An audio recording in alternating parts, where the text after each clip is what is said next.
Hello people, you're watching me on Strange Learnings, and today in this video we are going to talk about how to create port scanners in Python. Well, many of you would be bored using automated tools and you wanted to know how they are created, or may you want to create your own tools. Then this will be just an initial step that you can take to start with your tool creations. Okay, so here we are going to talk about port scanners. We are going to talk about two port scanners. The first one is non-threaded and then one is threaded. So in this both we have a difference that non-threaded is a bit slow process because it goes step by step, whereas threaded is a bit fast because it also runs the processes and attacks in background. Okay, so this is my atom text editor, and this is I'm not going to execute this right here. Okay, we will be executing this one in our PyCharm. Okay, so here is our PyCharm. Okay, and this is a threaded one. We will replace it with the non-threaded. Okay, so here it is non-threaded. Now in this let's have a look at the part of the programs which been executed. Okay, so this part has a purpose to create a socket connection with the given IP address and port. Okay, and if it's successful then it will say that it's open, and if not then it will present that it's closed. Okay, so here we have used try more function, and then after that this program line has a purpose to create a socket, and then after that this line has a purpose to connect to the socket and check whether it's open or not, the port. Okay, the target port. Here is the target IP and this is the target port. Okay, and after that if it's able to connect then it will print that it's open, and if not then it will be printing that TCP or port number is been closed. Okay, now this program line has a purpose to ensure that the connection has been closed, so that after the execution of the program it can make sure that the connection is not regularly instabilized, so that the victim will come to know that someone is connected or something like that. Okay, in that situation we assure that. Now then we are defining port scan, and inside that target is the IP and port number is the port number, and this will scan indicated port for status of that port. Okay, it will attempt to resolve the IP if the provider host then enumerates the port. This will run when you will provide a URL or link for scanning. Okay, if you don't provide an IP then this will be executed. Okay, this will work as the same which has this has the purpose. It will use try function and it will run the same. It will try to create a socket, connect to the ports, and if it's connectable then it's open, and else that's closed, and in return it will exit the target IP so that it's not resolved. Okay, then this has a purpose to make an argument parser. If you use command line then you will be knowing that with different command lines we use options like -o for assigning and -p. So here we have made that -o assigned for host. Okay, the IP address or the URL.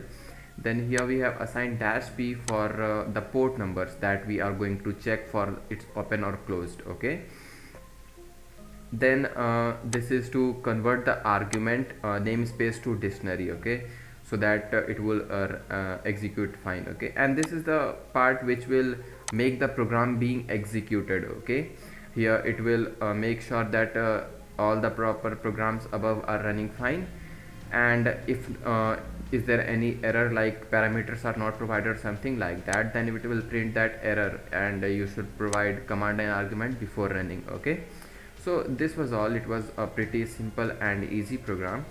So now we need to execute it. Before we do so, make sure that you are using a vulnerable machine of your own to test it. Okay, so here I am using Metasploitable Linux so that I can test it. Okay, so this is my IP.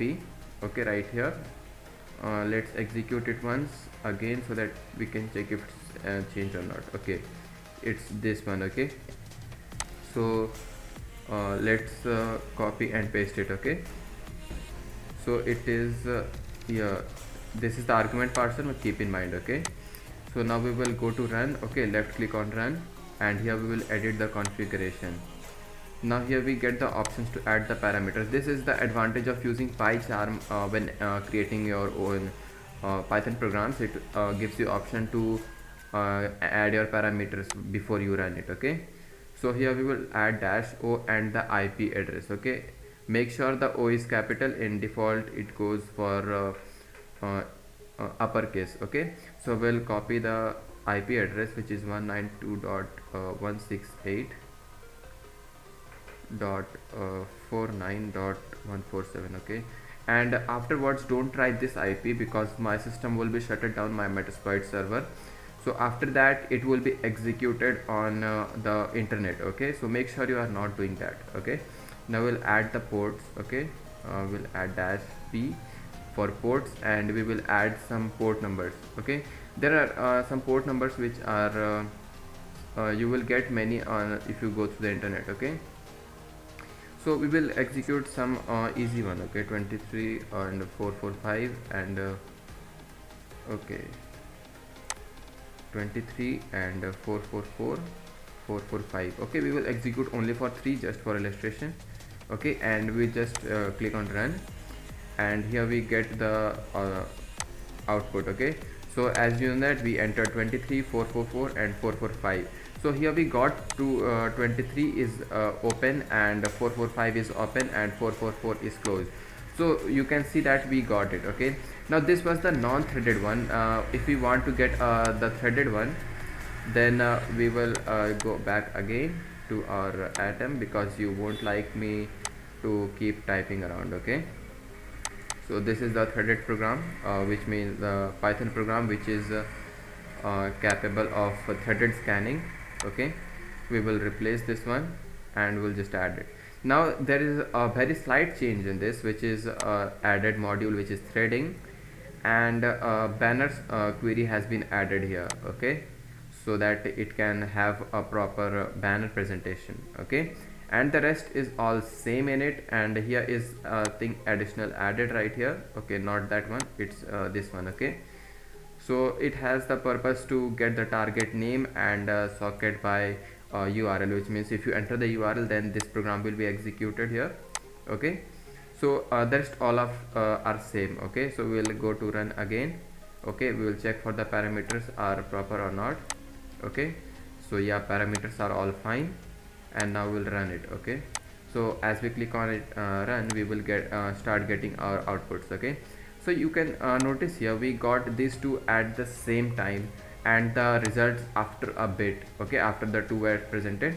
This is the reason because this goes with a method which is threading.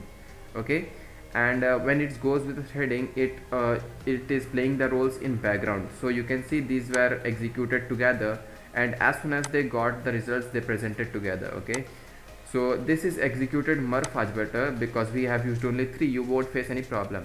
But while you are making a penetration testing on a company, institute or any organization, in that situation you will be scanning the port for more than above 10 or 15 or more than that. Okay, so in that situations you need to make it more faster so that you don't sit idle. Okay, since this is a vulnerable machine, it's easy to scan for. Okay, and well, when using port scanner with different more aid like a banner grabber or something like that, then in that situation you will need to use threaded one, because it will execute faster and it will get frequent results. Okay, so this was all, and thank you for watching this video, and make sure you subscribe to this channel and give a thumbs up if you like this video.